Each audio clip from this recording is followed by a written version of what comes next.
Puisqu'on parle donc de mépris et de respect ce matin, vous allez devoir répondre à la question de savoir qu'est-ce qui pousse une femme à mépriser un homme qu'elle respectait au début de la relation. Et on sait que beaucoup de gens, de personnes le vivent, beaucoup de couples traversent cette période-là où avant, quand monsieur parle, tu exécutes à la lettre ce qu'il a dit. Il est ton roi, il est ton rocher, il est ton baba, il est le ceci. Et un matin comme ça, là, dès qu'il parle, pardon, tu dis que toi-même tu connais quoi. Monsieur dit que c'est sûr que la femme-ci est déjà infidéliable.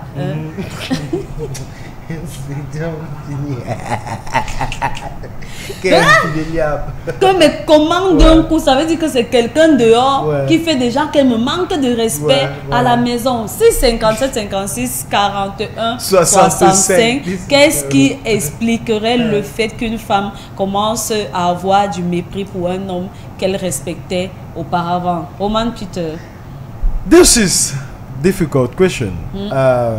Moi, je vais dire que c'est une liste, en anglais, on dit souvent quoi, un inexhaustive list. Oui, en français, et inexhaustive. Voilà, donc une liste qui n'a pas de fin. Non, exhaustive chez nous, la liste reste exhaustive. Ça veut dire qu'on n'a pas fini de dire. Mais si on dit inexhaustive, c'est sûr qu'on a fini de dire. Donc c'est exhaustive. Non, fais-moi, trust me. Tu vois, non? I have exhausted my arguments. Voilà. Non, regarde, c'est que je vous ai dit l'anglais et le français. Donc, quand on dit en anglais chez nous, quand I have exhausted my arguments, ça veut dire que mes arguments sont finis. Maintenant, quand je dis I have inexhaustive arguments, ça veut dire que mes arguments, donc c'est intarissable. Et la liste est mais dans le français, le français était je ne sais pas. Je pense que c'est ce qu'on dit, ce que tu dis là.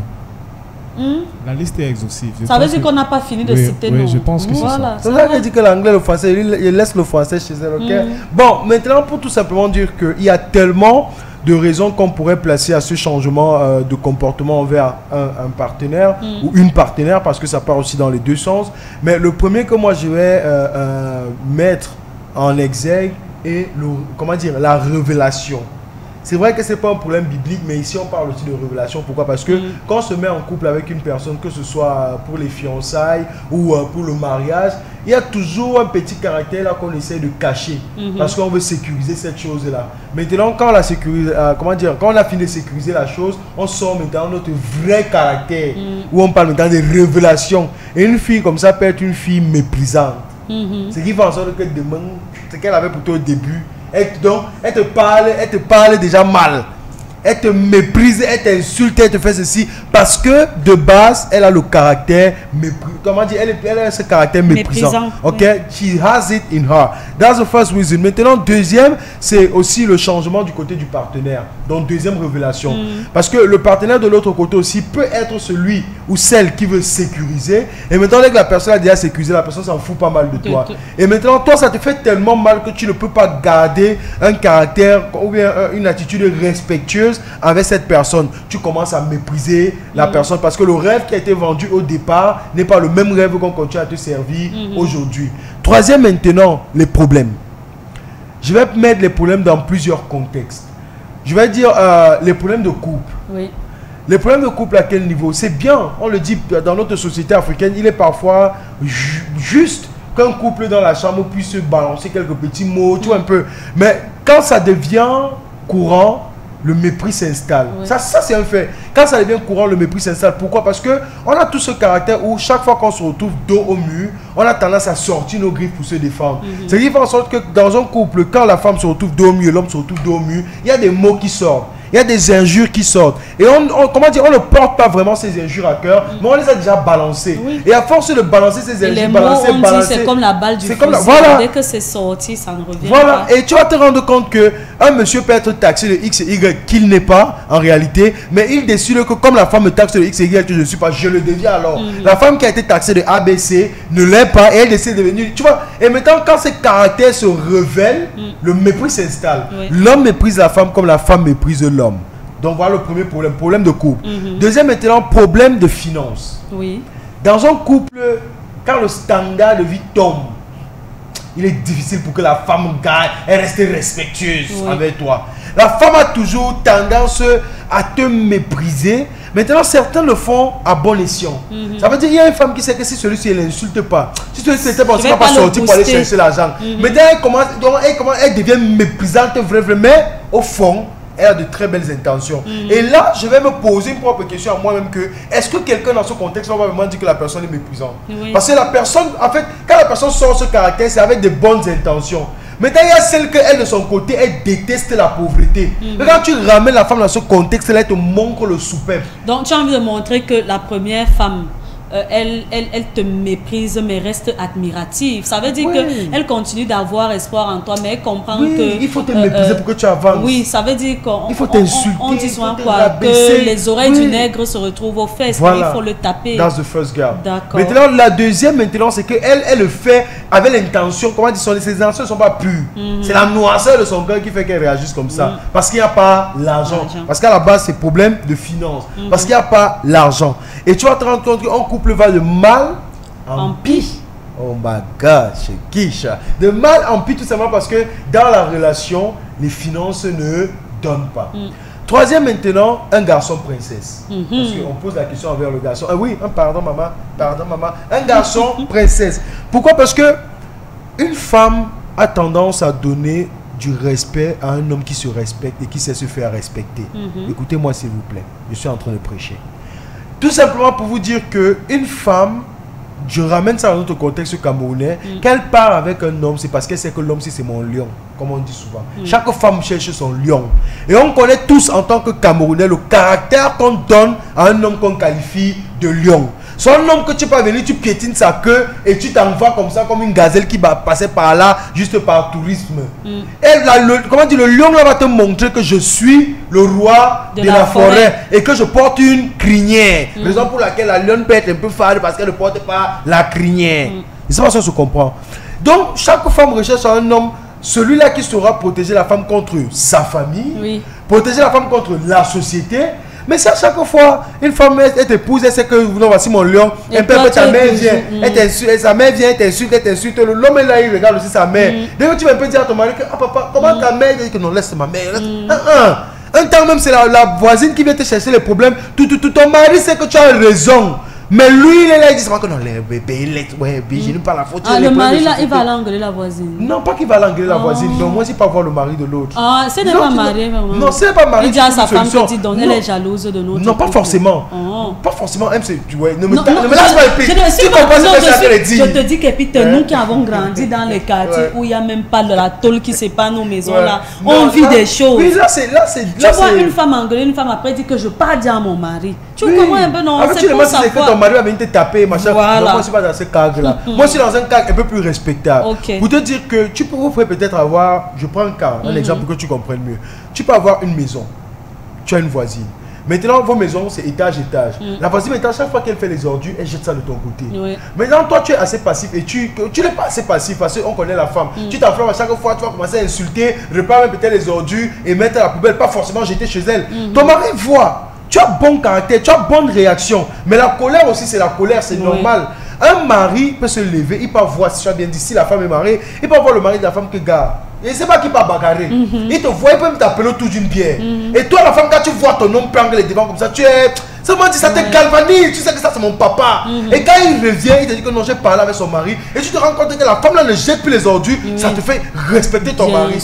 Mais si c'est elle que tu es là, oh machin, dès qu'on vient, il est là, il regarde. Quand le bailleur vient, même vous êtes dans la chambre, il dit que va. Voilà. Un peu l'autre monsieur vient avec sa femme, on traite ton mari d'impuissant de ceci, cela. Tu es là, même que papa, défends-toi. Même toi en colère. Il ne se met pas en colère. L'enfant rentre de la maison à 20h. Toi, la mère, tu es au moins heureuse que non, le père là, il va gronder. Dès que l'enfant. Johnny, tu étais où? C'est comme. C'est l'enfant qui t'éduque ou bien c'est toi qui éduques l'enfant. Donc, à chaque fois, si tu vois un homme, c'est ça que j'appelle le garçon princesse. Toi, la femme, tu vas commencer à mépriser cet homme. Tu vas chercher le bâtiment. Voilà. Pourtant, peut-être à l'époque, c'est un homme qui se faisait respecter. Mais toi, tu as encore pour découvrir que, en fait, il n'arrive pas à se faire respecter. Et toi, voici donc que tu vois, quand le gardien vient tout le monde respecte le gardien. Tu dis les autres employés respectent le gardien. Oh là là. Quand le gardien me te dit que mes patrons, si vous voyez qu'il faut la voix du gardien, te fait fondre. Pourtant, ton mari, c'est Cher Janine, ramène alors un peu l'ondolé là. Tu vois, ça te désémoustille. Oui, que c'est même quelle voix. C'est même quelle voix. Tu vois, ça, c'est le 4e point pour moi. Et tout homme doit savoir garder cette phase. On ne dit pas que tu dois commencer à marcher comme le coq qui a le coq qui a les plumes. Ça, ce sont les plumes partout sur le nom.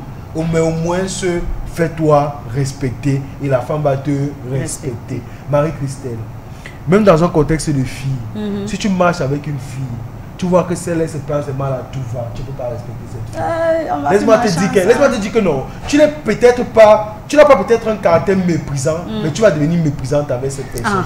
Sans même le vouloir. Attention. Oui, voilà. sans même le vouloir. Parce que la personne ne te... Elle se respecte pas. Elle se donne aucun respect. Comment moi, je vais te donner le respect si tu ne te respectes pas? Je vais commencer à te donner. Je vois que quand elle te donne, même tu ne le prends pas. Tu laisses le respect là tomber au sol. Mais on va se mettre sur le fer la bourlala. Attention. Et c'est comme... Alors, c'est Peter, il a développé 4 points. Vous avez certainement des points à développer, ainsi que la voix. Mais avant de prendre la voix, on va corriger. On va dire qu'une liste exhaustive, c'est ce que certainement on a fini de dire, de citer. Par contre, une liste non exhaustive, la liste reste non exhaustive. Ça veut dire qu'on n'a pas fini. Donc, le inexhaustif que je disais là, ça n'existe pas. C'est non exhaustif que je voulais dire, qui existe, qui signifie que on a tellement à dire à propos que si on reste là, on va peut-être faire le morning show à 24 heures. Tu vois que ça revient même en anglais, c'est pareil. C'est pareil. Yeah. Okay. Alors, qu'est-ce qui peut pousser, qu'est-ce qui pousse une femme à mépriser l'homme qu'elle respectait au début de la relation? La vie de la voix.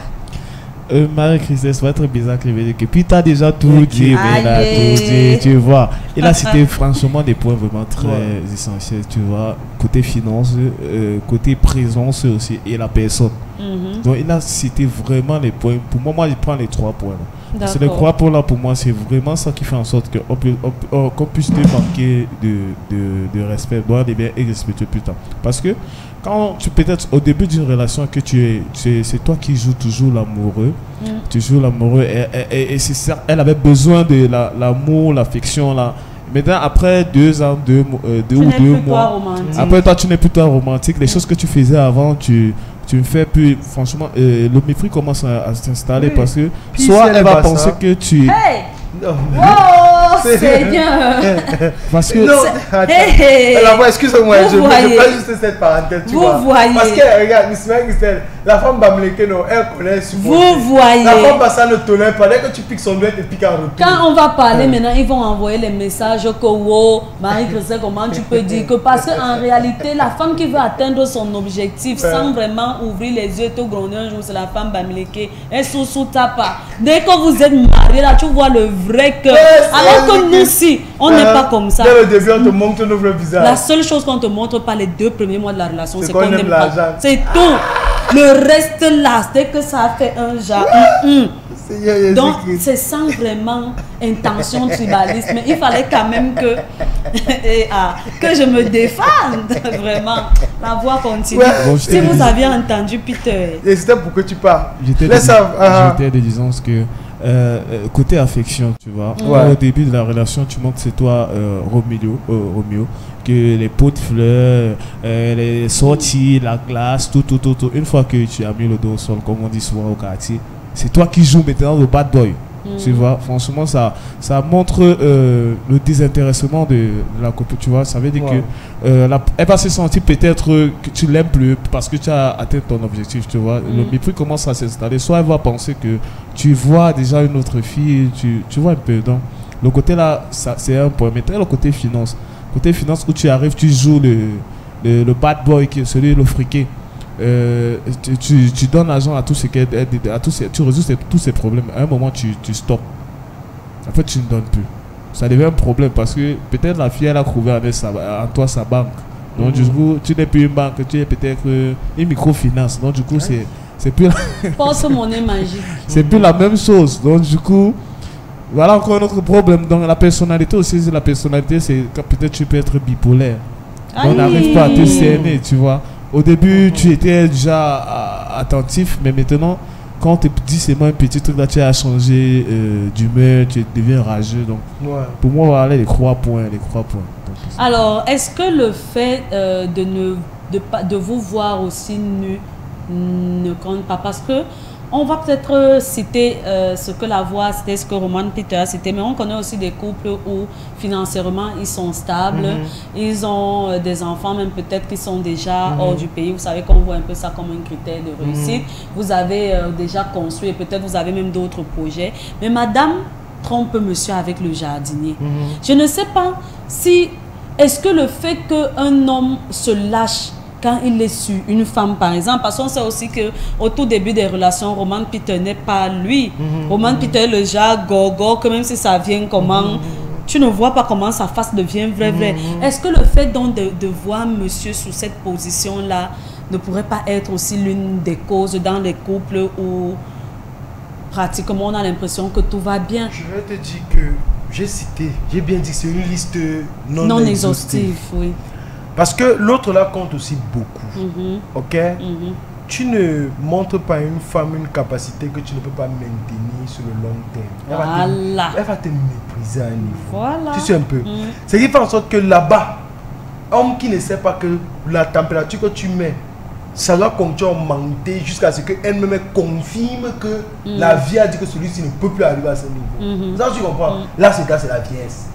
Mais tu peux pas dire à une femme que quand vous pouvez vous rencontrer, il a 26 ans. Il a une expérience chambrale de fou. Mais maintenant qu'elle arrive à 35 ans, l'expérience chambrale tombe. Non. Au contraire, 35 ans, il doit avoir une maîtrise chambrale. Moi, c'est même pas à ce niveau. Non, je suis en train de développer, je suis en train de venir. Tout simplement pour te faire comprendre que même dans la chambre, il y a des postures qu'un homme doit maintenir. Non, attention. Tu vas faire le genre que non, comme vous finissez dans la chambre, toi peut-être, quand il se met à pleurer. Tu te mets à pleurer. Il y a des fantasmes qu'il faut savoir bloquer. Il y a des fantasmes. Non, sérieux. Il y a des fantasmes qu'il faut savoir bloquer. Tu sais pourquoi parfois... Mais bloquer pendant combien de temps? Tu peux bloquer même pendant 100 ans. Tu sais pourquoi les vrais hommes, je ne suis pas en train d'encourager, mais je suis en train de dire que ceux-là quand même, je respecte ces hommes-là. Il y a certains hommes qui se qualifient de vrais, seulement parce qu'il a sa cheese à dehors, chez qui lui fait tous les fantasmes nécessaires. Mais avec sa femme, il garde la normale. On fait l'amour pour faire les enfants, je te cogne un peu bien. Et tu vois un peu, en fait, c'est pas comme si il ne laisse pas les yeux monter. Oui, c'est pas comme si la bille s'ennuie. En fait, avec sa femme dans la chambre, il a toujours un charisme là qu'il veut préserver. Pourtant, avec celle de dehors, elle est payée pour un service, il n'y a pas de charisme à maintenir. Tu sais un peu. Maintenant, avec la femme, pourquoi? Parce qu'avec elle, il va se retrouver dans beaucoup de choses. Des réunions, des ceci, des cela. Et moi, une femme connaît mes points faibles, je vais même me retrouver en train de crier à une réunion. Moi-même, la femme, elle dit que c'est toi, calme-toi, c'est quoi? Tu es mon gris, c'est là que pourtant là-bas, tu es asthmatique. Tu vois un peu. Il y a toujours cette face-là qu'il faut préserver. Et je vous assure, laissons même le côté de la chambre, ok? Quand on se met en couple avec quelqu'un, on ne se laisse pas lire comme un livre ouvert. Ça, c'est un fait. Quand vous entrez en couple, dans une relation pour le long terme, vous êtes ce qu'on appelle un grimoire magique. À chaque jour, on ouvre, il y a des nouvelles formules magiques. Ça veut dire qu'elle peut pas... En fait, elle ne te maîtrise pas. Il y a certes une routine de couple. La routine de couple vient maintenant sur ce que nos parents nous ont appris. Genre le matin, quand l'homme se lève, il doit rationner. L'homme part avec les enfants à l'école. La femme reste à la maison. Ce qu'il aime manger. Quand il rentre le soir, maman chauffe la nourriture, donne à papa. Ça, c'est la routine de couple. Maintenant, à part ça, il y a ce qu'on appelle la vie de couple. La vie de couple n'est pas routine. Ça, c'est quoi routinière? Routinière. Voilà, la vie de couple n'est pas routinière. Mais il y a ce qu'on appelle la routine. Et ça, je comprends. La vie de couple n'est pas routine, mais il y a ce qu'on appelle la routine de couple. Donc, la routine de couple entre Mr. The Voice et Marie-Christelle, vous voyez que pareil entre Marie-Christelle et moi. La vie de couple, pardon. Mais la routine de couple peut être pareille. Mais pas la vie de couple. C'est parce que Marie-Christelle, et toi, tu sais ça. Toi, tu sais que non. En tant que femme, voici le code de pute. Mais quand j'ai dans un couple, moi, j'ai fait mon ménage, j'ai fait ceci, j'ai fait cela, j'ai fait ceci. L'homme aussi a son code de pute de son côté. J'achète les perruques, j'achète le make-up, j'ai fait ceci, je donne l'argent, je mets bien, je gère sa mère, je gère son père. Ça, c'est le code. Ça, c'est maintenant ce qu'on appelle la routine de couple. Maintenant, il y a ce qu'on appelle la vie de couple. Les hauts et les bas. Les hauts la guerre et les bas. froide. La guerre froide. Dans la guerre froide, l'homme ne te laisse pas faire. La femme aussi ne doit pas se laisser faire. Oui, justement. Tu vois un peu. Ça parce qu'il y a les femmes qui ont les fantasmes que pendant que vous faites peut-être l'amour, elle veut faire popo par même temps. Ça, oui, c'est les choses d'ailleurs. Tu vois un peu, ça c'est un exemple. Maintenant tu vas pas aller faire ça avec ton mari quand même. Il peut t'appeler chez quelqu'un, les gens jouent comme ça là. Et c'est la vérité. Et c'est sérieux, c'est la vérité. Il y a les hommes parfois, tu vas te rendre compte qu'un homme, côté chambre, il a un problème. C'est-à-dire, côté sexe même, il n'arrive pas à satisfaire sa femme. Il est obligé de passer par des Viagra ou un recours à des épices traditionnelles ou des jouets. Tu vois, et maintenant, sa femme ne sait pas. Ce qu'au départ, beaucoup ne te disent pas. Tu penses que les Viagra qu'on vend partout, c'est les qui achètent ça? Ce sont les gars qui viennent gérer. Donc ils sont nombreux. Toi aussi, attention. et parfois, beaucoup d'hommes font ça par expérience. Là, ce sont les hommes qui ont dit qui n'ont jamais goûté. L'histoire là, non, sérieux. Soit tu es passé par le poutoulou, par le complet, par il y a toujours quelque chose qui est passé par ça. Laisse pour maximiser tes capacités. Mais c'est un championnat, personne ne va attendre qu'il est derrière. Maintenant, il y a certains que quand il goûte, il voit qu'il n'y a rien, que lui, naturellement, même il fait même plus que ça. Il laisse tomber. Maintenant, il y a ceux qui comprennent que ça, attention, ça me fait mon le vibranium. Il met maintenant ça dans sa routine. Et qu'au départ, quand la fille vient, tu vas te rendre compte qu'avant de faire ça, il te dit je viens, je vais peut-être prendre quelque chose à la boutique. Pourtant, il part comme ça, il paye son sachet, donc il avale son comprimé. Il revient là, le voici. Dès que tu touches seulement, c'est tendu. La fille est contente, elle a vu le bananier sur lequel elle va me grimper et tout. Ou bien que ça, ce n'est qu'un peu, c'est le patatier. Il n'y a rien d'intéressant là-bas. Maintenant, sur le long terme, lui peut trouver ça judicieux. Je te dis que, hé chérie, comme tu vois, si moi, mon démarreur, il faut que je démarre seulement avec le genre d'huile ici là. Ça, c'est dangereux. Parce que le jour où vous avez des problèmes de couple maintenant et que la femme se lève et te traite d'impuissant, ne te fasse pas. Parce qu'en réalité, tu es impuissant. On ne refuse pas, tu peux enceinter. Parce que quand il prend son démarreur, là, il peut enceinter. Mais quand il te traite d'impuissant, c'est même pas que ton truc ne se lève. Beaucoup ne comprennent pas. Quand une femme traite un homme d'impuissant, c'est pas que son truc ne se lève pas. Ce n'est pas qu'il ne peut pas faire les enfants. Son impuissant là, c'est à titre péjoratif pour tout simplement dire à l'homme que garder dans la chambre, tu ne vaux rien. Ça se comprend. Il y a tellement de choses. Il y a tellement de choses, il y a tellement. Et j'aime beaucoup le fait que la question a été placée comme ça. Genre, on dit, c'est la femme qui commence à mépriser. Parce que pour l'homme, c'est tout, c'est basique. C'est une chose. Dès que la femme enlève le respect qu'elle donne à l'homme, c'est fini. C'est fini. Tu vois, l'homme c'est la seule chose. Dès que la femme enlève le respect qu'elle donne à l'homme, l'homme va commencer à te mépriser. Mais si dans tout ce que vous faites, problème de couple, ceci, cela, la femme garde toujours ce respect-là. Et tu vois, c'est où on revient maintenant sur l'importance de la routine de couple. Parce que pour l'homme, c'est la routine de couple qui fait en sorte qu'il se sente respecté. Si le matin, quand vous dites, avant de partir, vous êtes chamaillé, le soir, quand il voit quand même qu'arriver, il y a ses habits séchés sur la corde. Il entre à la maison, tu as quand même posé sa nourriture. Mais si tu boudes et tout, il comprend qu'il y a ce respect et il ne peut jamais. La qualité qu'il part à la cuisine, il trouve la tête du poisson. Oui, en fait. Le bonbon n'est même pas détaché. Tu vois, en fait, dans ce contexte où tu continues à prendre soin de lui, il ne peut pas te mépriser. Et c'est pour ça que beaucoup d'hommes, quand ils se retrouvent dehors, même avec la tise, il impose le respect qu'il donne à sa femme. Pourquoi? Parce qu'à la maison, il sait que celle-ci, même si je fais quoi, même si je fais quoi, parce que parfois on fait les problèmes de couple, toi tu vas montrer que tu as tout raison, mais en ce temps, tu sais au fond de toi que tu as tort. Et tu te rends compte qu'elle qui veut même se défendre, elle comprend que tu n'es qu'un enfant et elle continue à te traiter bien. Elle, si tu penses que tu vas jeter le respect. Tu ne peux pas jeter. Tu gardes ça sur elle. Donc, chez l'homme, une seule chose pour moi, c'est la femme, une multitude de choses. La femme, il ne faut pas commencer à te mépriser à cause de ton physique. Quelqu'un t'a connu, tu étais bâti, bien musclé, un temps le ventre, ça commence à te mépriser. Tu es comme ça, le téléphone, on dirait la grenouille. La grenouille, un peu t'insulter devant les gens, un peu, tu te dis les pas là-bas. Parce que ton physique ne l'attire plus. Mais elle est obligée de laisser là parce que vous avez pris des engagements. Mais le respect pour toi, il n'a plus parce que c'était l'attirance physique. Il y a tellement de choses. Tellement, il y a même les choses naturelles, surnaturelles, innaturelles, même, ou bien les choses parce qu'un homme peut sortir, il fait l'accident, il perd son pied. Oui, il y a des femmes ça tu tue. Perds son respect. Ça tue. Tu perds son respect. Qui va proposer à la plage avec toi? Je suis passé. Au début, elle sera là, machin. Mais laisse-moi te dire, les hommes handicapés là souffrent beaucoup. Un peu, voilà l'eau qu'on avait, pardon, tu penses que quand il est même à sa propre femme, elle ne lui dit pas parfois,